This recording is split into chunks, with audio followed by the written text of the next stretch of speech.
তৃণমূল কাউন্সিলরের সামনে এভাবেই উঠল চোর চোর স্লোগান। স্লোগান দিতে দিতে তৃণমূল কাউন্সিলরকে কার্যত ধাওয়া করলেন স্থানীয় বাসিন্দারা। বিক্ষোভের মুখে পড়ে বাইক নিয়ে কোনো মতে এলাকা ছাড়লেন শাসক দলের কাউন্সিলর।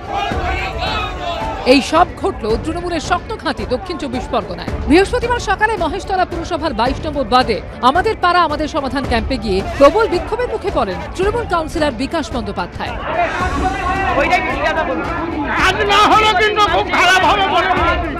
বিকাশ ব্যানার্জি আমাদের বাড়িতে এলো, জড়বড়ভাবে এলো যে দাদা আমাকে এইবারে ভোটটা দিয়ে দিন, আমার তো বয়স হয়ে গেছে, আমি কিন্তু জিতে গেলে কাজ করব, আর হেরে গেলে আমি পুরো টিএমসি পার্টি ছেড়ে দেবো। তারপর দীর্ঘ 5 বছর হয়ে যাচ্ছে, বিকাশ ব্যানার্জি কোনো কাজই করে, কাউন্সিলর কোনো কাজ করে না। আমাদের নিজের গ্রামবাসীকে নিয়ে নিজেদের পকেটের পয়সা দিয়ে ড্রেন পরিষ্কার করানো হচ্ছে, রাস্তার স্ল্যাব তুলে ড্রেন পরিষ্কার করানো হচ্ছে, কিন্তু কাউন্সিলর কোনো তহবিল থেকে কিছু এখানে দেয় না। কাউন্সিলর কিন্তু একটাই কাজ খুব মাস্ট, সেটা হচ্ছে পুকুর যতগুলো এখানে আছে পুরো ভরাট করে কোমোটারি করে টাকা খেয়ে নিয়েছে। যদিও তৃণমূল কাউন্সিলর দাবি করেন বিক্ষোভকারীরা সিপিএম আশ্রিত।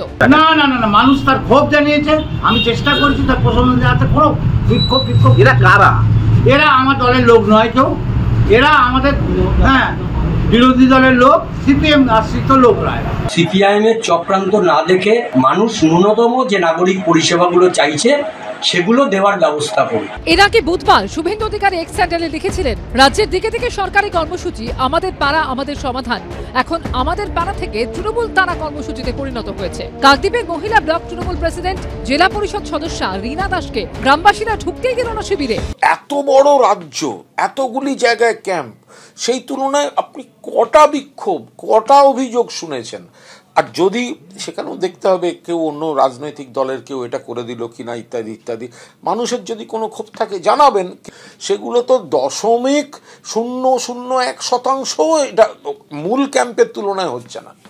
এবার মহেশতলাতেও দেখা গেল সেরকমই ছবি। সেই সত্যি পুলিশকে উদ্ধার করে তৃণমূল কাউন্সিলরকে। গৌতম মণ্ডল, পার্থপ্রতিম ঘোষ ও কৃষ্ণেন্দু অধিকারীর রিপোর্ট, এবিপি আনন্দ। মাত্র 24 ঘন্টার ব্যবধান, পরপর দুদিনে দুটি বাঘিনীর মৃত্যু হলো আলিপুর চিড়িয়াখানায়। মৃত্যুর কারণ নিয়ে তৈরি হচ্ছে ধোঁয়াশা।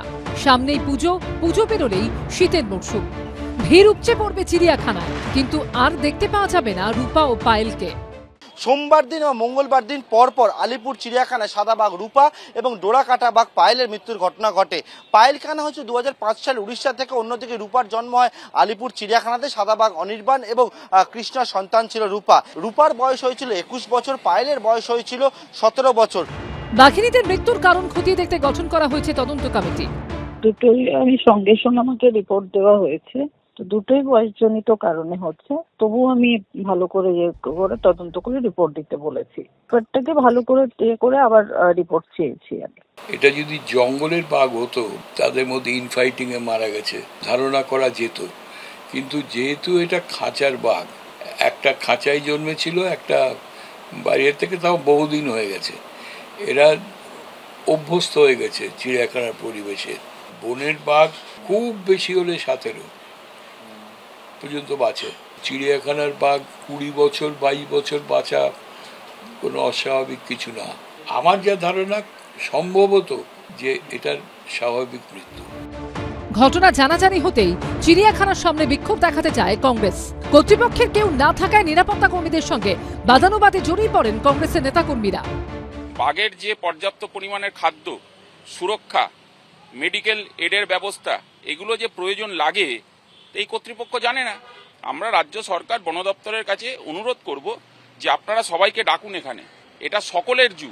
এই চিড়িয়াখানায় ডাইরেক্টর এত বড় ঘটনা, দুটো বাঘ মারা গেল, তার জন্য তার এখানে অনেক আগে উপস্থিত এসে বিষয়টা দেখা উচিত ছিল, কিন্তু করলেন না। কেন করলেন না, কি কারণ, আমরা এগুলো জানতে চাইছি। কিছুদিন আগেই অভিযোগ ওঠে, মাত্র 1 বছরেই আলিপুর চিড়িয়াখানা থেকে নাকি গায়েব হয়েছে 321টি প্রাণী। এই নিয়ে কলকাতা হাইকোর্টে মামলাও দায়ের করে একটি স্বেচ্ছাসেবী সংস্থা। এবার 2 বাঘিনীর মৃত্যুতে ফের বিতর্ক তৈরি হলো। পার্থপ্রতিম ঘোষের রিপোর্ট, এবিপি আনন্দ, কলকাতা।